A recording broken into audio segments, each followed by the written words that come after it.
Gaslighting. Gaslighting adalah manipulasi psikologis di mana seseorang bikin kamu ragu sama ingatan atau perasaan kamu sendiri. Misalnya, kamu yakin dia pernah janji, tapi dia ngotot bilang kamu salah ingat. Atau kamu marah karena dia jelas-jelas berbohong, tapi dia malah bilang kamu terlalu sensitif. Lama-lama kamu jadi bingung, minder, bahkan percaya kalau semua salahnya ada di kamu. Efeknya pelan-pelan tapi dalam. Rasa percaya diri runtuh, kamu jadi tergantung sama dia buat nentuin mana yang benar dan salah. Love bombing.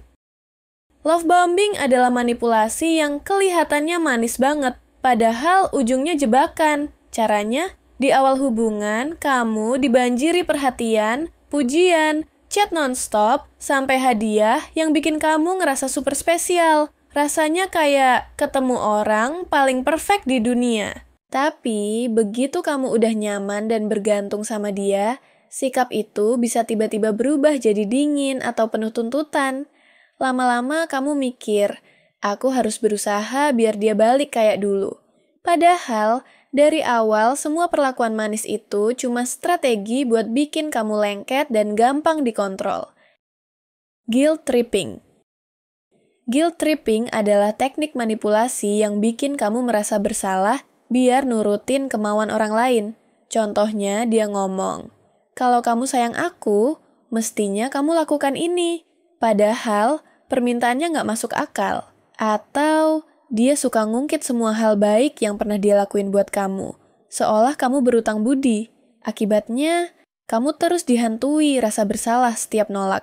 Jadi, akhirnya lebih milih nurut meski nggak ikhlas. Lama-kelamaan, kamu kehilangan kendali atas pilihanmu sendiri karena selalu takut dicap egois atau nggak peduli. Playing victim.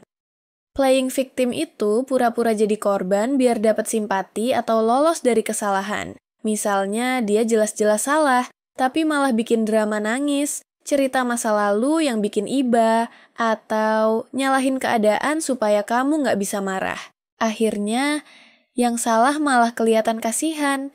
Sementara kamu ngerasa jahat kalau tetap nyalahin. Lama-lama kamu jadi terbiasa ngalah dan nurutin. Karena tiap kali ada masalah, dia selalu membalikan keadaan seolah-olah kamulah yang tega. Triangulation. Triangulation adalah teknik manipulasi yang sengaja melibatkan orang ketiga buat bikin kamu cemburu, insecure, atau kehilangan rasa percaya diri. Contohnya, pasanganmu sengaja bilang, temenku aja bisa ngertiin aku, kok kamu enggak? Bahkan, kadang dia bikin konflik antara kamu dan orang lain supaya kalian berdua sibuk bertengkar, sementara dia jadi pusat perhatian. Intinya, orang yang pakai teknik ini ingin kamu ngerasa bersaing, takut kehilangan, dan akhirnya makin terikat sama dia. Silent treatment.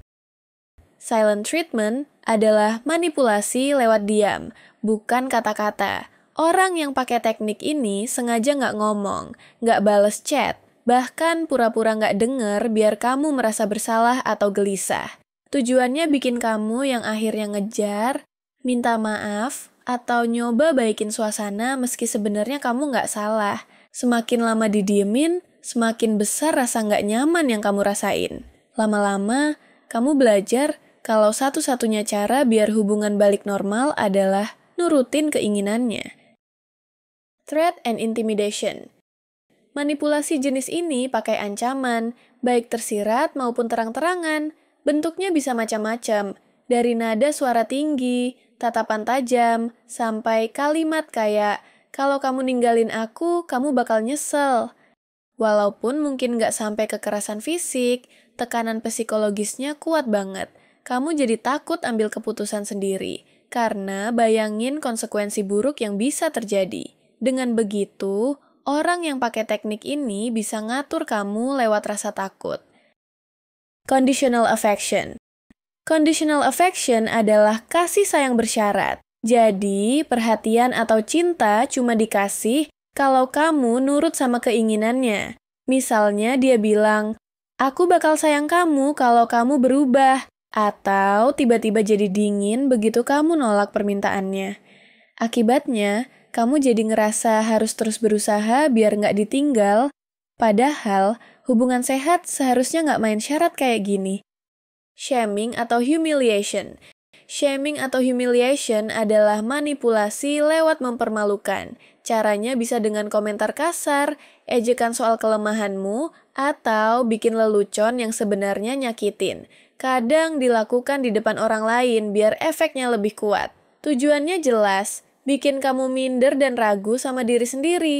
Kalau harga diri udah jatuh, kamu lebih gampang dikontrol karena merasa nggak punya nilai tanpa dia. Feigning ignorance atau playing dumb. Teknik ini kelihatannya polos, padahal licik.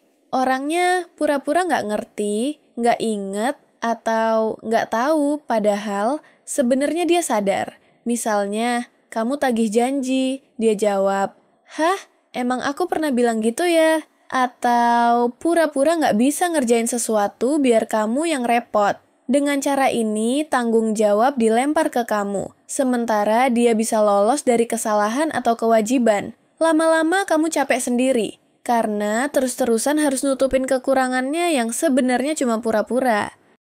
Selective disclosure atau withholding info. Selective disclosure itu manipulasi dengan cara cuma ngasih sebagian informasi, atau sengaja nyembunyiin hal penting. Jadi, kamu cuma tahu setengah cerita, sementara bagian yang bisa bikin dia kelihatan salah ditutup rapat-rapat. Misalnya, seseorang pulang telat, lalu dia bilang lagi lembur, tapi nggak cerita kalau setelah lembur, sebenarnya dia juga nongkrong dulu sama teman. Dengan informasi yang timpang, kamu susah ambil keputusan yang adil, dan akhirnya gampang dikendalikan. Overload atau infodump. Overload atau infodump itu kebalikannya selective disclosure. Orang yang manipulatif sengaja ngasih informasi kebanyakan, sampai kamu kewalahan. Bayangin kamu nanya hal simple, tapi dijawab panjang lebar pakai detail teknis, cerita muter-muter.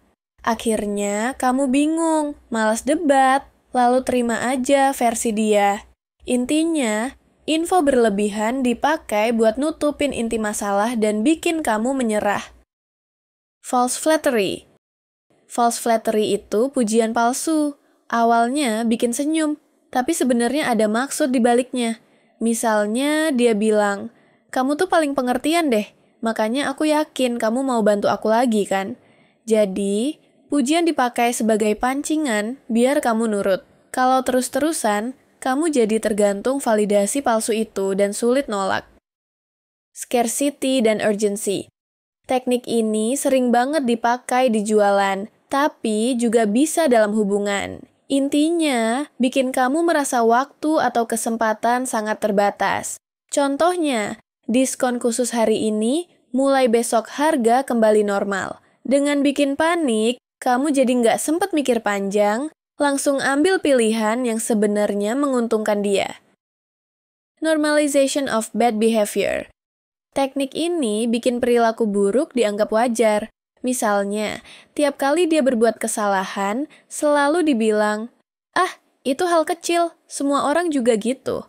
Lama-lama, kamu terbiasa nerima perlakuan toksik, sampai susah bedain mana yang normal dan mana yang enggak. Dengan begitu, dia bisa terus berbuat salah tanpa ditentang. Mirroring dan rapport building. Mirroring itu pura-pura jadi cerminan kamu. Dia niru gaya bicara, hobi, bahkan selera, biar kelihatan cocok banget. Awalnya bikin kamu nyaman, karena merasa, wah kita mirip. Tapi sebenarnya semua itu strategi buat bikin kamu lebih cepat percaya. Setelah kedekatan terbangun, barulah dia mulai ngatur atau minta sesuatu. Minimization atau trivializing.